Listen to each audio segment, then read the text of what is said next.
Hello, hello, hello, and welcome wherever you're tuning in from to the Embodied Self podcast. My name is Dayal, and I'm here with. Rasika and Jiva and Jago.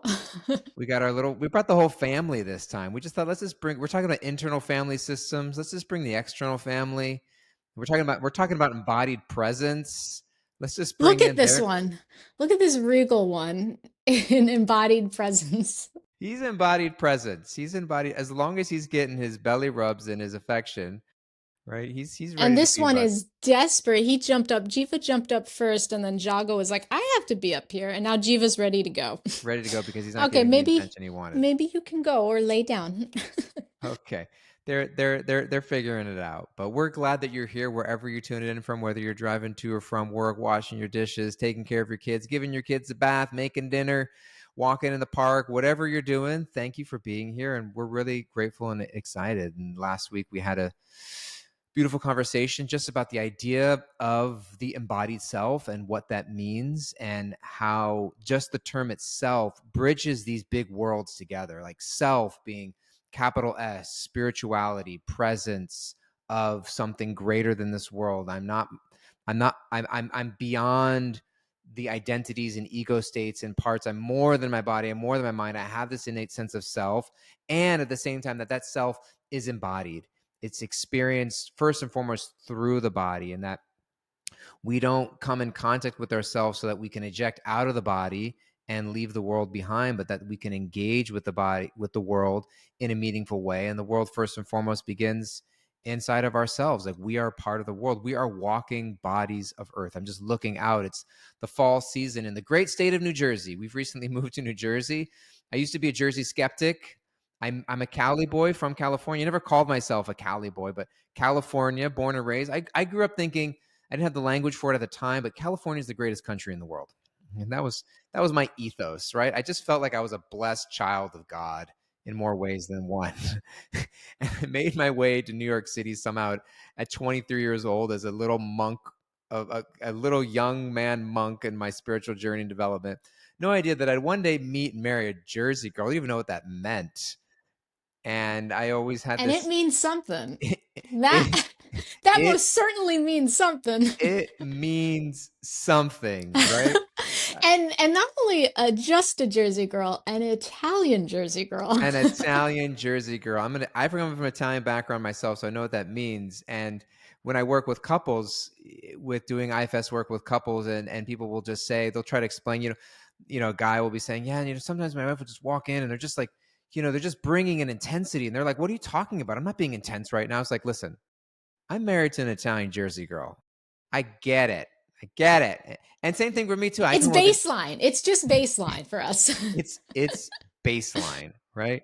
It's baseline. And so, anyways, I'm looking out my window. It's the fall season and the great. Anyways, long story short, I've converted.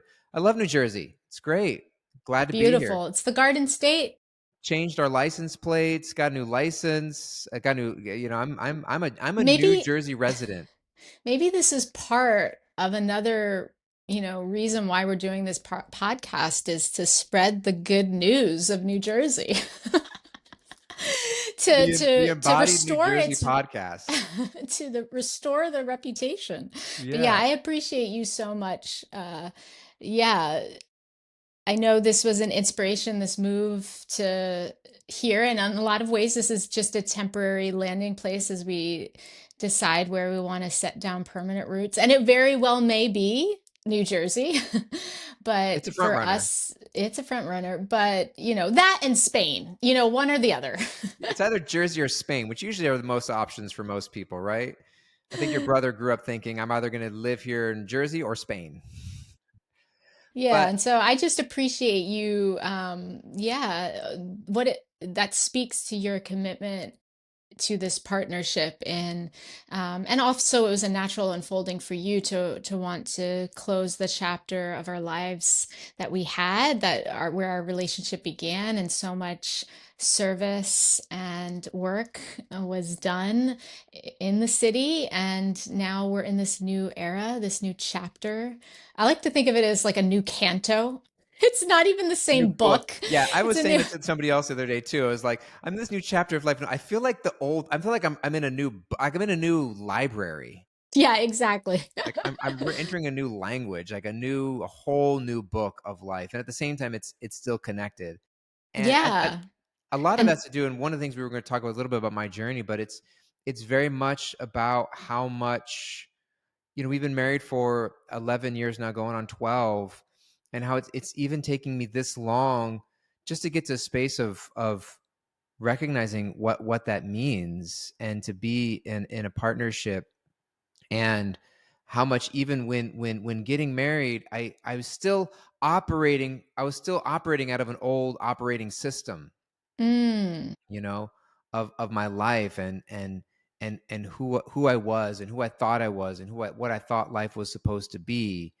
And what I was bringing up is just looking out my window. It's the fall season, and just noticing that we're in a season of change, right? There's a big pile of leaves in our yard right now that I raked up yesterday with your dad's rake that he lent to me. God bless Richie. I think Rich might have a cameo appearance in every one of our podcasts. Let's see. But it's this big leaves, and it's just sitting out there because we haven't bagged them up yet. I got like little tiny 5 gallon white trash bags that I thought I was going to collect them all in. I was like, "What are you doing?" What are you doing? Right. And so, but we ourselves are walking bodies of earth. We ourselves, our whole inner ecosystem is undergoing continuous seasonal change. Mm, And for me, I had a period of time in my life, and looking back now, my healing journey is being able to look back and honor and recognize the different seasons of my life and what they meant, how sometimes I was running towards something, but also sometimes I was running away from a lot of things as well. mm, And even when I jumped into spirituality and became a monk at the age of 18, there was a lot of sincerity and a lot of looking for and yearning for God and higher purpose and higher power. And there was a lot of running away from things that I didn't have language or resources or perspective to really look at. mm. I think hearing that would be very validating for a lot of my family. When I was trying to tell them, like, no, I'm jumping towards God and spirituality. And they were like, you're running away from your childhood trauma. And now I realize it's both. Yeah, I love that you said it's just both because, what a beautiful soul you are at age 18. What a special kind of rare soul you are actually to go on that further journey, that spiritual journey of life, and see how that was the higher calling. The highest calling is to tend to in a way, you were addressing the inner worlds from the level of consciousness that you knew best. You were up against, as I know, and I would love to hear you share more in your words, but you were asking all those big questions, those big, meaningful, existential questions about, what is happiness? What is the world is suffering? Who is God? Who am I? Um, and yeah, I'd love to hear more about that. I obviously know your story so intimately, but yeah, what was that like for you? Well, I think so much of for all of us is there's this deep yearning to be known, and to have a sense of being in the world, and a sense of connection. I remember when I was living in New York City as a monk. This is before we met and got together. There was a period of time where I went back to school and was studying at Columbia University. And it was the first time I went back to school, I guess, mm, a little less than a decade at that point. And I always did well at school, in high school. And I dropped out of college in my first year of college to join and become a monk and move into a monastery, which is exactly what my parents was hoping I was going to do as they raised me. But I remember going back to school, and it was exciting, and it was so much. Just the idea of writing a paper, I had Mm, no idea, like, what that I remember I can talk for a while. This is before you can just dictate something to ChatGPT and have them pull it up for you. And to think, wow, how am I gonna write 2 pages, 5 pages, 10 pages of stuff? And I remember being so overwhelmed just by the concept of it. And I remember getting an email from, I think her name was Mrs. Uoa. That's how I pronounce her name. My guidance counselor at the time, we all had assigned people. And she just was checking in mid-semester and saying, just checking in, you're probably feeling overwhelmed. And I just want you to know that I'm here for you. And I know you're gonna get through this. It was a mass email to all of her Mhm. counselees, right? That were assigned to her. And I remember just thinking, like, it was such a relief, and it was such a moment where I felt nothing in my workload changed, but I felt so much more supported and not alone. And I had this moment of thinking, this is what we're all looking for everywhere. We don't need the workload of life to diminish or decrease. We just need to know we're not going through it alone. I just need to know I have a place that I belong, that someone's in my corner, that someone's looking out for me, right? And when for me, growing up, I grew up in an environment where I didn't have that, right? Mm. And it's hard for me to say sometimes because I have such loving parents. My father, deceased of 20 plus years. He died when I was 18, right as I was becoming a monk. And you never had the chance to meet him. He would have loved you. You've met my mom. My mom was such a loving parent. They divorced An when I was angel, walking angel. they divorced when I was 3. My father was a very functioning alcoholic. Don't have a lot of memories from when I was 3 when he was in the only 2 memories I have of him being in the home are just argumentation and fear, right? I do have memories of after my mom stayed in our house as a single mom and other family members coming over to repair holes in the wall that my father had punched that my mom never had the capacity to repair. And so she just hung pictures over the ceiling. My father, as far as I'm aware, remember never physically hurt me or my mom or anyone in our family, but had severe anger and depression and alcoholism and would get physically violent towards the property, punching holes in the wall Hmm. and tearing down the blinds. And so that's what my nervous system was breathing in. And it's not until decades later, like, that I'm actually recognizing that's the case, right? So slowing down in a season of life to allow myself to breathe and be like, wow, and that was just at age 2, what to speak of the womb, or 3, or moving forward throughout the seasons of my adolescence and into my teenage years. And then when it got to 18, yes, I do believe there was a genuine spiritual journey that I was picking up from a previous life of, like, meant to know. I was asking questions that weren't just spurred from childhood trauma, that were questions that most people weren't really asking a lot of, in terms of the meaning in life and dealing with the suffering of the world, and really, really seeking and wanting to know God, right? But then it wasn't until we met and I had to reconcile what it meant to be in an intimate relationship with another person, about how handicapped I was in a lot of ways to engage in an intimate relationship, because I had so many wounds that I was could easily mask or avoid or hide Or you're underneath. simply unconscious to. Unconscious to, totally Mhm. unconscious to, because they don't really come up until you have that, intimate relation. Then you realize, like, oh wow, there's parts of me that feel deeply unlovable. There's parts of me that feel deeply alone. And you recognize that we expect another person to change that, or address that, again, unconsciously. And it gets in the way of us being able to be there or hold space for another person. And so, we went through years of that, and it wasn't until I made my way into 12-step rooms of Al Anon and ACOA, which was initially me thinking that, like, I didn't need that, but somebody else needed that. And then realizing, like, oh, I need that because I'm identifying with all of those symptoms and qualities of codependency and growing up in a dysfunctional alcoholic home, or even if there wasn't alcohol, it's a sense of dysfunction. Getting to a place of although I had been on a spiritual journey for 15 plus years, recognizing, like, oh, like, there's some house cleaning I need to do, like, internally, like my inner child work and emotional work. And those tracks, I mean, you mentioned this last week also in your own journey, those tracks always ran separately, right? Even when I would go into rooms, like, my name is, Dayal, and that's the name that my spiritual teacher gave me. That's not the name my mama gave me.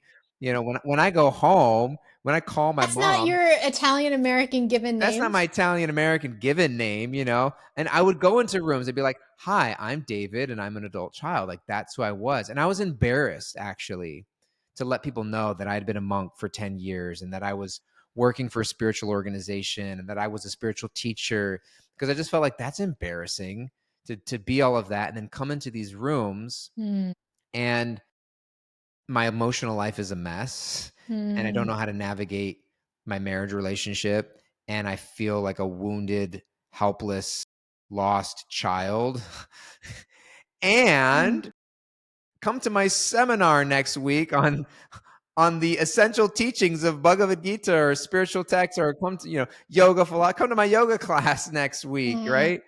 And that's a whole other topic we can talk about, the wounded healer. But I always kept those worlds separate. And it wasn't, and we shared until we found something like internal family systems that allows us to bring all of that together in a deep mhm. and meaningful way. And it's been a journey for me. And God bless and thank you to New Jersey for assisting with that, to be able to slow down and wow. And there is this, even at the age of 40. I'm turning 41 in a couple weeks.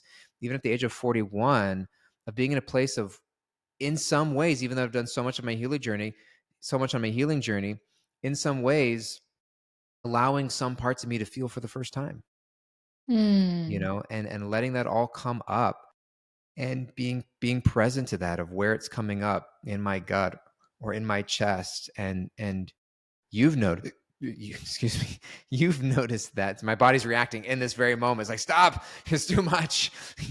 My gut is emoting. But we were going to read something at the beginning of this episode, and I launched into all of this sharing. But maybe this might be a time to read that, because Mm. I'm in this space of what you want to share and read about the embodied self, and bringing those worlds together, our spiritual essence and journey, and our embodied experience of living everyday life. Yeah, and the passage I'll read will speak to the spiritual essence of what the self is, but just to say that, as sincere and devoted and committed as you were as a young spiritualist, 18, dropping out, joining an ashram and serving 24/7, that was your life was really an offering out this body mind connection, having that spiritual identity and philosophy and spirituality without it including a way to engage with the conditioned mind and wounded ego. And your spiritual path is going to end up hitting a plateau or a wall or breaking point. It's going to unravel, because true spirituality has to include a pathway of healing and integration with the body mind system. As cliche as it sounds, body mind soul balance, you hear that, those three put together all the time: body mind soul connection, balance, alignment, harmony. There needs to be an actual direct integration and connection with that. And so I think, unwittingly, unconsciously, just in your sincerity, and this happens in any r- spiritual or religious tradition or organized religion, where there's unconscious spiritual bypassing that's happening for the highest, for the esoteric, going straight to the metaphysical. And so just speaking to all the more reason why, the self is needs to be an embodied experience. We can't just be like, otherwise then we'd be liberated. We'd be transcending this material body mind system and world and obtained enlightenment. But so long as we're still in this world as embodied beings with a body mind system, we need a process that integrates it all. And so I can read from this beautiful book, Somatic Internal Family Systems Therapy by Susan McConnell. We mentioned last week, she has kind of really pioneered this body first, body centric approach or evolved branch of IFS called somatic IFS. And here in this passage on the embodied self, she writes, in IFS, we simply refer to self as our essential core nature, which is similar to what many spiritual traditions recognize as a state of oneness with the divine that is, without exception, within every person, regardless of the severity of their symptoms. Self energy has the power to heal body, mind, and spirit, and a research study has demonstrated it. The results of a randomized control study of rheumatoid arthritis patients showed that an IFS-based intervention reduced symptoms of pain, depression, and anxiety. The physical functioning of the patients improved, as did their self-compassion, all of which were sustained at follow-up. These findings led in 2015 to the IFS model being recognized as an evidence-based practice. So I read a little more, but just to underline what we intended to highlight is that, yeah, in IFS, we refer to it self as this essential core nature, this spiritual essence that all the world spiritual wisdom traditions know of to be truth and is what I know you as a young 18-year-old, same as me as a young 18-year-old, when I started my very different but parallel spiritual journey, was so drawn to this aha, this revelation, this realization, wow, I'm not this body and mind which is causing so much suffering. I'm not this ego, this false self. I am the conscious presence that is inhabiting the body mind system, that is witnessing um, life, that is seeing through the eyes, hearing through the ears, speaking through the mouth, that can observe the thoughts of my mind and my ego. And that is fundamental to any spiritual practice. And I think that like you is what like energized us to go down and give our whole heart to a spiritual practice. But as she continues to speak to, and this is what maybe was missing from our training and study, by no fault or flaw or criticism to anyone, it's just I think a natural progression of consciousness. At first you have stage one consciousness. I am not this body. I'm not this mind. I'm not this ego. I'm the spirit soul within. But then what is the practical pathway of the spiritualist, so long as they're in this material world and have a body mind system which does get wounded, which does get injured, which does experience the traumas of this world. She says self energy is first and foremost experienced in the body. The experience of self energy is often described in terms of body sensations, such as warm, tingly, expansive, spacious, flowing, open hearted, light, grounded, centered, spacious, calm, and relaxed.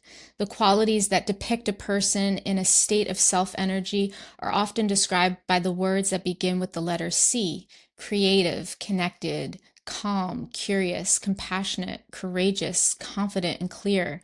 When each of these qualities is rooted in the body and expressed somatically, it clearly indicates the presence of embodied self energy. Yeah. Amen. Yeah.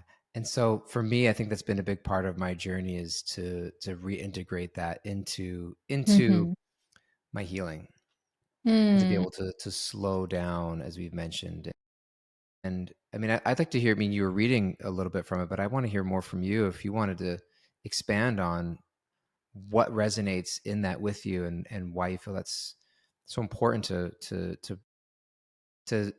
expand on. yeah, well, I think that when we hear the same term out in the world, even in pop culture, Instagram psychology, you know, these ideas of the highest self, the best self, the true self, the deepest self, we're all referring to this essential core nature that is who we are. And so often you hear as a follow-up question, well, what is the true self? How do I know I'm in my authentic self? I'm operating from self, not ego, or not fear. And I love that somatic IFS brings in this concept of the embodied self being that it's first and foremost self energy. Our core nature is experienced through the body.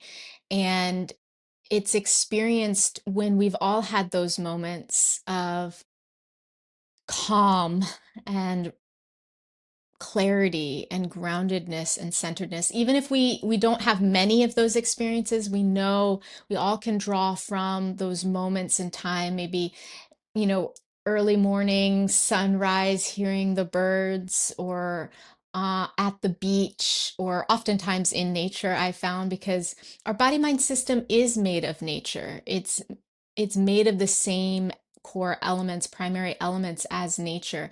And nature is inherently present. It's pure presence. So when we're in nature, that invokes the presence within us that is right there beneath the surface. We don't need to go off and become, a Himalayan yogi in a cave meditating for hours on end. It's accessible just beneath the surface. And the IFS process naturally, effortlessly walks us into that state of consciousness, that state of awareness through the parts work unblending process. When we begin to relate to our body mind system in a new way with just the first step of allowing, of noticing and allowing what's arising in the body mind system. For many, it's just beginning with actual physical sensations, whether it's first sensing into turning inward, maybe with our eyes closed, and sensing into our heartbeat in our chest, that subtle energetic impulse that's pervading our body, maybe noticing if we can feel it also in our core or elsewhere, noticing our air in our lungs without trying to control it or change it like we do consciously in breath work, although that's a powerful somatic practice. But just actually what happens to the breath when I just bring my presence to each rising and falling of my chest as my lungs expand, my rib cage, and then contract. Or the energy noticing running in my spinal column from my base all the way through my lower back, my mid back, my upper back, through my neck to the base of my skull. And just by guiding someone in this interoceptive process, this process of engaging this very subtle sense of turning your perception inward to your feelings in your body, the felt experience of your internal world. Jiva's jumping up as I speak about this. He's getting all interoceptive on you. He's like, "Yeah, I'm Yeah. ready." And Jago really wants to come up now too. When one comes, the other has to The other follow. has to follow. And so this process of interoception, which is just it's engaging it's engaging our attention with intention on our inner bodily experience. And that process is so powerful for unearthing and tapping into this seat of conscious awareness that again is available to us all. It doesn't need to be built or developed. It just needs to be perhaps cultivated, or a stronger sense of it needs to be cultivated over time through doing practices like this, where allowing yourself to slow down even for just a few moments, and to draw your attention to your internal experience of your body through sensation, through weight and texture and temperature and pressures of whatever's going on in your body, just sitting here right now. So feeling the seat beneath you, um, feeling feeling the temperature in the air as it touches your skin, noticing the sounds that are around you. Perhaps that sound is your breath or your own heartbeat. And slowly moving from externally to internally, what's going on inside. And that process naturally allows self energy to emerge, this state of awake awareness where you're embodied just a little bit more in the present moment. You're just a little bit more in your body, present in this safe present moment. And that is a doorway into the inner world in such a deep and profound way, that you can do this inner work from this place of self and not being caught up in the thinking mind that's over analyzing, trying to fix and solve, and approaching maybe your anxiety with a dislike or an aversion or wanting to control or get rid of it. Um, it's now just this open attention that's directed inward, that's relatively calm and grounded, because you're accessing a little bit more of your true self, which is, again, to tie it all together, an embodied experience. How do you know you're in self energy? Well, it's when you feel relaxed in your body, a looseness in your limbs. Maybe there's some inner spaciousness felt in your breath, or your chest feels open and warm, or maybe there's a tingling sensation, or maybe there's a tingling sensation running in your spine, or you're feeling this resonance with being in this time and place right here and right now, like there's a sense of belonging, that all is okay. And so yeah, that's just a little bit more since you asked. Yeah, and what I was thinking is how much we miss when we're not tuning into that. How much is going on that we're not aware of? That was a big moment for me in the beginning of our relationship, where I remember one time we were in New York City and I dropped off at a train station because we weren't married yet. You were still living in New Jersey. And I was starting to look inside a little bit. I wasn't as attuned into my body at that time yet, but I was starting to peek into my inner world a little bit more. I didn't have parts language at the time to describe it, but I was just starting to ask questions and start to notice what's going on. Things that we just so and we just kind of pathologize or just say is just, oh, I just got anger issues, or it's just irritable, or I'm just stuck up, or just closed off, or we just write off as personality traits, but without recognizing, oh, maybe that's coming from somewhere. There's a part of me that's something deep, has a deeper story to tell. And I remember calling my sister on the phone, and she's 3 years older than me, and so we lived through our childhood together, but she was 3 years ahead and has more memories. And I remember just asking the question, was dad an alcoholic?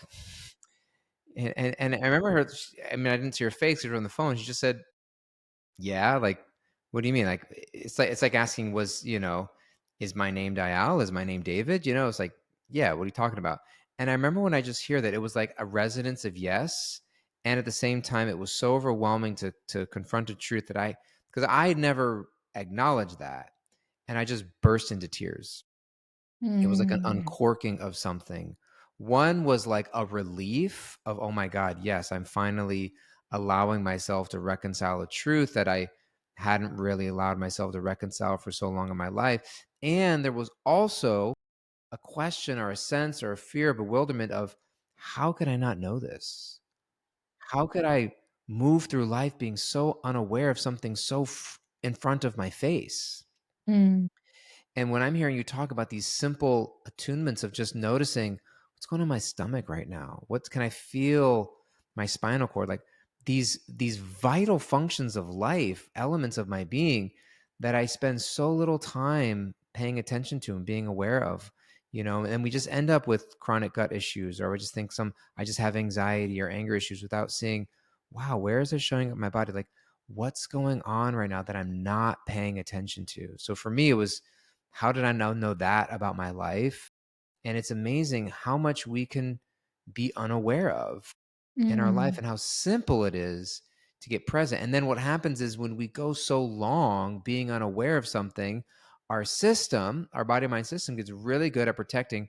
Well, now it's not safe to look at it because it's too much. And then the catch 22 is that the longer we put it off, the more it builds up, the more fear there is to go there, the stronger the protective systems function. It just becomes a stalemate, and and Becomes complicated and becomes complicated and compounded. compounded, and we just have this vice grip on our life, and then we just feel stuck, and it expels so Yeah. much internal energy, and we feel depleted, we feel disconnected, we feel overwhelmed, and we just again think that's the normal, pace of life. I remember one of the first times I went to therapy, and you fill out an intake form of like, how do you feel on a regular basis? And I remember the first time I recognized like I might be going through what is categorized as a depression, and the person was asking, like, how often do you feel that? And I was like, it was like more than one day a week, and he was like, that's not normal. And I was like, not much. He was like, no, that's not normal. And I was like, what's the normal amount? And he was like, zero. And again, we're always going to experience a little bit of something, but we just chalk something up to being normal because that's how we've always felt it. That's how we've always experienced it. And our system doesn't know that there is another way. And it begins with our word and presence, embodied Mm. presence. And it can be simple. Yeah, we have spiritual exercises of chanting mantras or doing rituals or prayer. Those are which are important and essential, but it's also can be a very spiritual experience just to breathe, Mm. just to, the word yoga means literally to connect, to bring together, and it's described that there are different yogas are coming together in our life. And one of the biggest one is the connection of our heartbeat to our breath when we come out of the womb. Like Mm. what a sacred moment of our existence when those things come together and we have our first experience of breath, right? Which is our biggest companion throughout our whole life. And yet we breathe constantly. And how often can a person actually say they're aware of their breath? And yet the breath mimics and follows and influences so many of our emotional states. When we're excited, when we're scared, when we're relaxed, our breath, Jiva's sleeping on your lap right now. And we think it's so cute. Sometimes you just hear this, his breath, we rub his belly, like his breath is slowing down. Or when he's at the park throwing the BALL, don't want to speak it to him because they don't want to get him excited, that he knows what's happening. He's excited, right? So our Mm. breath changes according to our emotional states. And we can also influence our emotional states through the breath. It goes both ways. And that's just one part of it, right? Or just skin touch. I remember I got into body work at one point. I was learning massage therapy and pressure points in the body. And I remember the first time I would give massages to people, and like how rare it is that we have skin to skin contact, Mm. with another human being. It's very, even when you hug somebody, you're hugging their shirt, you're touching their. It doesn't mean that you need to tell somebody to take your shirt off so I can give you a hug and get some skin to skin contact. I heard on the podcast, Embodied Self podcast, this is important for connection. Like no, Oh my God. keep your clothes on, people. Keep your clothes on. But just how rare it is to have skin to skin contact and how important it is, right?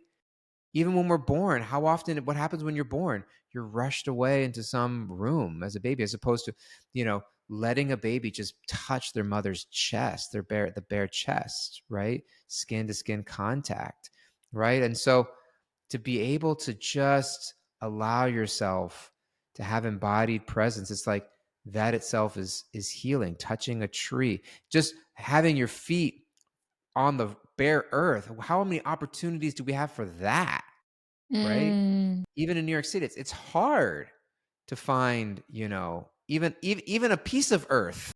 What to speak of an opportunity to take your shoes off and let your feet touch the earth. And so And those yet are you powerful and yet you experiences. can and yet you can find a pocket of nature to do that. And that this isn't, if you live in a city, this is still possible. You can find these moments of embodied connection, and you can do this most naturally through nature, through grounding, through taking a walk in nature, taking in with all your senses the wind through the trees, the sunlight beaming down, the perhaps water running, or the leaves falling. All of these ways just bring you back to the your body, bring you back to the safe present moment. And that, even if it's just 1% opening of that calm clarity, that groundedness, or just that peace. You're just letting the light in a little bit. That's what we're speaking about. That's what self energy is. That's Yeah. what your authentic self is. That's what your true self is. And there's ways to do that, whether in nature we find to be the most powerful portal that just draws you in and draws you out, because it is existing in pure presence, as I was saying earlier. But like what we were sharing earlier, just bringing some awareness to your internal body sensations, starting with the big organs like the heart, like the breath in the lungs, like the spinal column, like your feet and seat beneath you, in whatever way earth is being represented in your cushion, your chair, your couch, your bed. Those moments of open yet attentive and attention, um, to just noticing what's arising in your body in the here and now. That's also a portal back to self.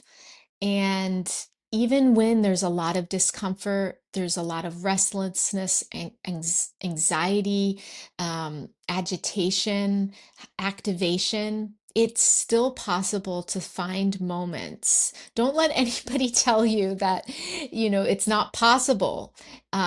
Yes, maybe you might need to do something more intentionally. This is where there's, you're like 8 plus out of 10 activated with anxiety, and it's just like you're having a panic attack. Yes, this is where intentional somatic movements and exercises are really helpful. Maybe twisting, or body tapping.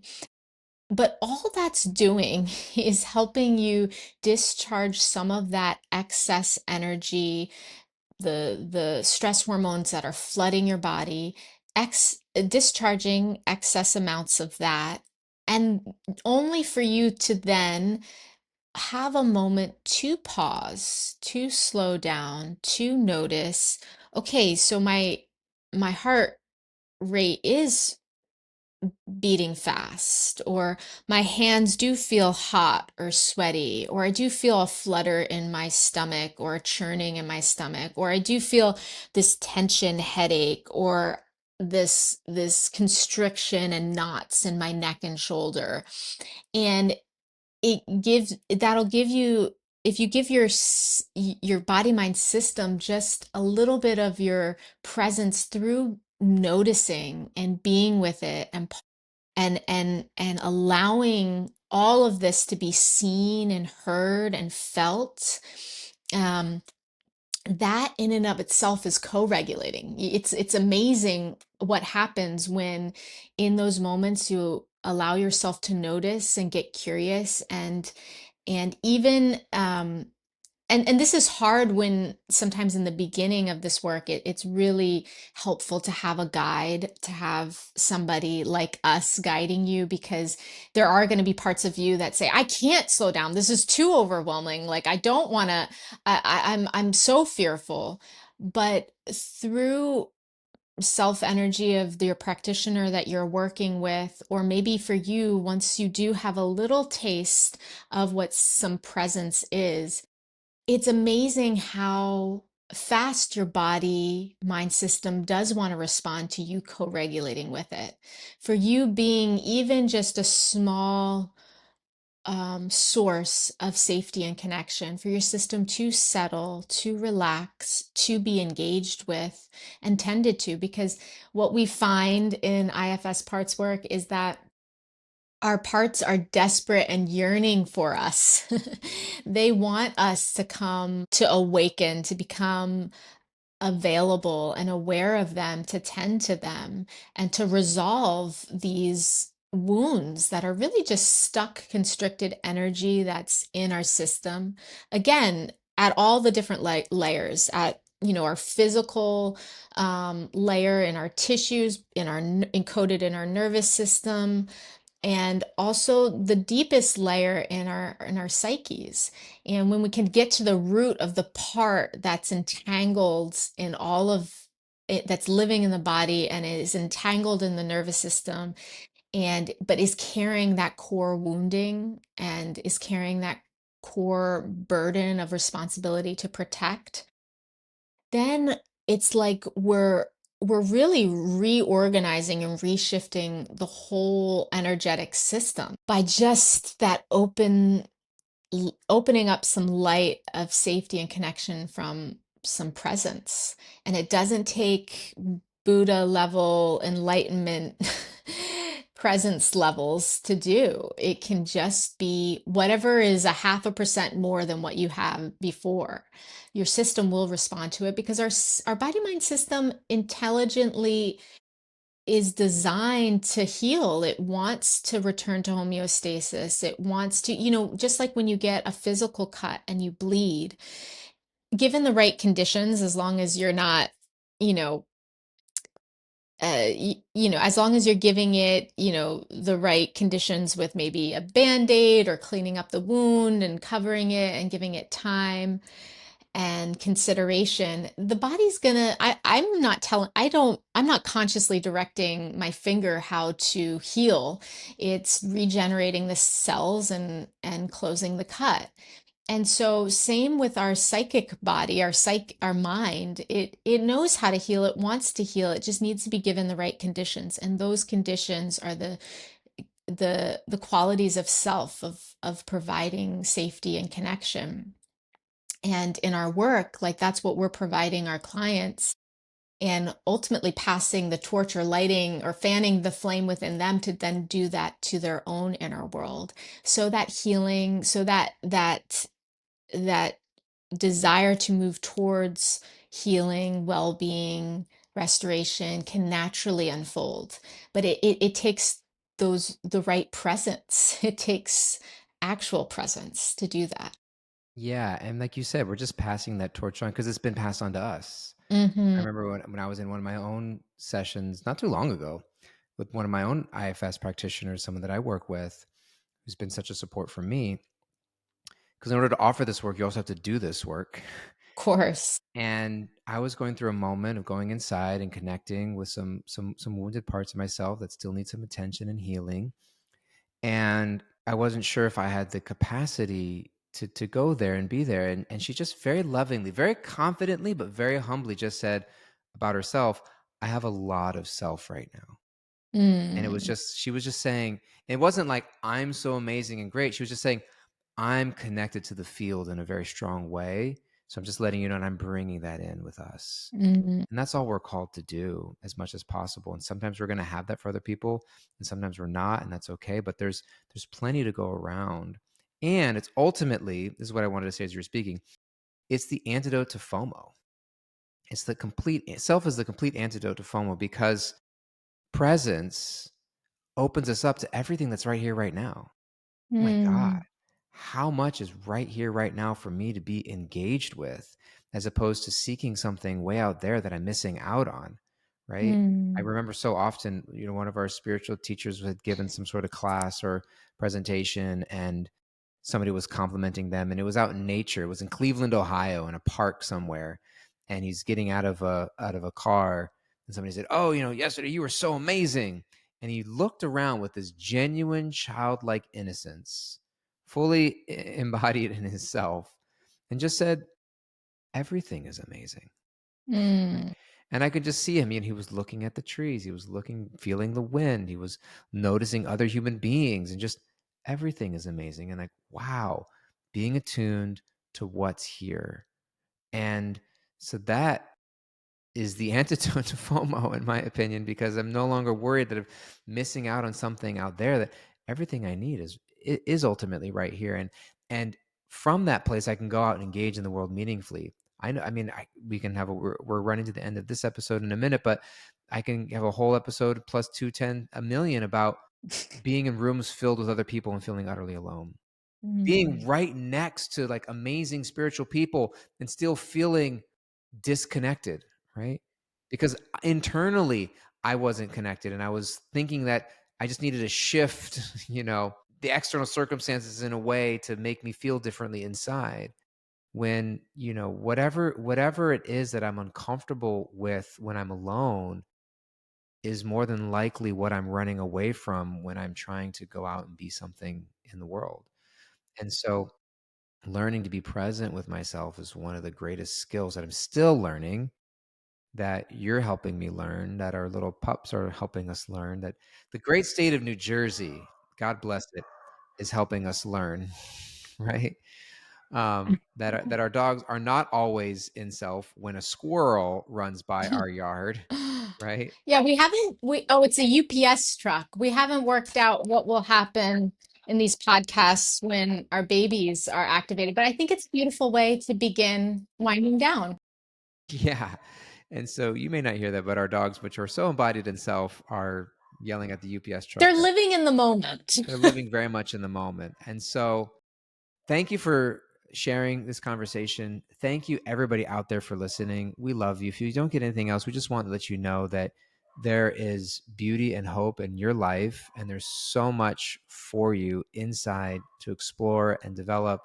And whether you're on a healing journey or thinking about a healing journey or been on a spiritual journey for years and decades and feel like something might need to be added or missing, or just want to Mm. enhance your life in some way, we're grateful to be here with you, and we're excited about it. And we're going to be here every week. And so please share this with a friend or someone you love if there's something that they need to hear. Tag us on social media at Healing with Dayal, at Conscious Earth. Yeah. Reach out to us for all the things that we're sharing at the consciousearthinstitute.com.